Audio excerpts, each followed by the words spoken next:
টানা ও ভারী বর্ষণে জলাবদ্ধতার কবলে ভোগান্তি পোহাচ্ছেন নোয়াখালীর মানুষেরা। সেই বিষয়ে বিস্তারিত জানাতে এই মুহূর্তে যোগ দিচ্ছেন আমাদের সহকর্মী আবু নাসের।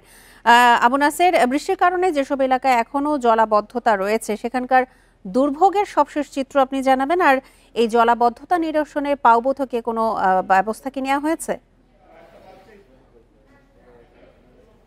বান্ডেল থাকলে প্রতি সেনমানিতে টাকা বাঁচবে।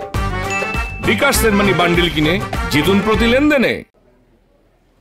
আমি এখন আছি নোয়াখালী জেলা শহরের হাউজিং স্টেট। এটি একটি আবাসিক এলাকা এবং অনেক পুরনো আবাসিক এলাকা। এটিকে অভিজাত আবাসিক এলাকাও বলা হয় এই শহরের জন্য।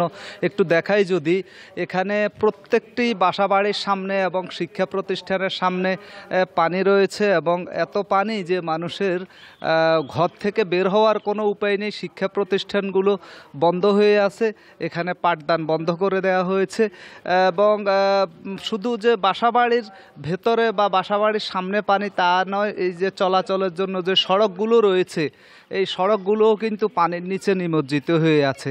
এই দুর্ভোগ গত 3 দিন থেকেই আছে। শুধু যে গত 3 দিন থেকে তা না, এখানে বৃষ্টি হলেই জলাবদ্ধতা দেখা দেয় এবং বৃষ্টি হলেই পানিবন্দী হয়ে পড়া এই শহরের একটা চিরায়ত নিয়ম হয়ে দাঁড়িয়েছে যেন। এজন্য এখানকার বাসিন্দারা বলছেন যে মূলত পৌরসভা এবং প্রশাসনের উন্নাসিকতাকে দায়ী করছেন যে গত বছর এই দিনে দীর্ঘস্থায়ী বন্যা এবং জলাবদ্ধতা প্রত্যক্ষ করেছে, শিকার হয়েছে এখানকার মানুষ।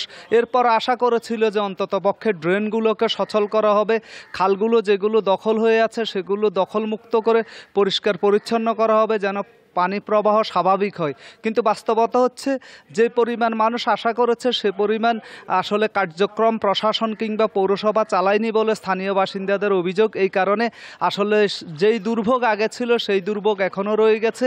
একটু বৃষ্টি হলে এই শহরে জলাবদ্ধতা দেখা দেয়। একটি বিষয় বলে রাখা দরকার, এবার কিন্তু নোয়াখালীতে কোনো বন্যা দেখা দেয়নি। যা হচ্ছে এটি হচ্ছে একেবারেই জলাবদ্ধতা এবং বৃষ্টির কারণে পানি না নামার কারণেই মূলত এই দুর্ভোগ দেখা দিয়েছে।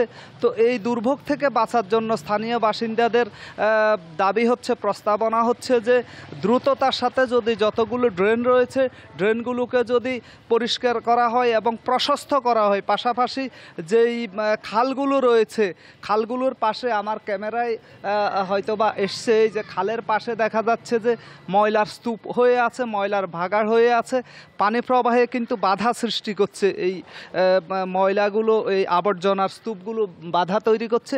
এটি যে এই হাউজিং এলাকায় তা না, শহরের আনাচে কানাচে প্রত্যেকটি জায়গাতে এইভাবে ময়লার বাগাড় খালের মধ্যে আছে, খালের পানি প্রবাহ বন্ধ হয়ে আছে, ফলে বা ধীর গতিতে পানি যাচ্ছে, ফলে মানুষের দুর্ভোগ লেগেই আছে। এবং এই জলাবদ্ধতা পরিস্থিতির কারণে ইতোমধ্যে নোয়াখালীতে যেই মাধ্যমিক বিদ্যালয়ের গতকালকের এবং আজকের পরীক্ষা স্থগিত করে দেওয়া হয়েছে, পরবর্তীতে নেওয়া হবে জানানো হয়েছে। পাশাপাশি প্রত্যেকটি সরকারি প্রাথমিক বিদ্যালয়ে পাঠদান কার্যক্রম বন্ধ রাখতে বলা হয়েছে এবং প্রয়োজনে প্রাথমিক বিদ্যালয়গুলোকে আশ্রয়কেন্দ্র হিসেবে ব্যবহার করার নির্দেশনা দেওয়া হয়েছে। ইতিমধ্যে প্রায় 19টি আশ্রয়কেন্দ্রে আবু নাসের, আপনি নিরাপদ থেকে তথ্য সংগ্রহ করতে থাকুন।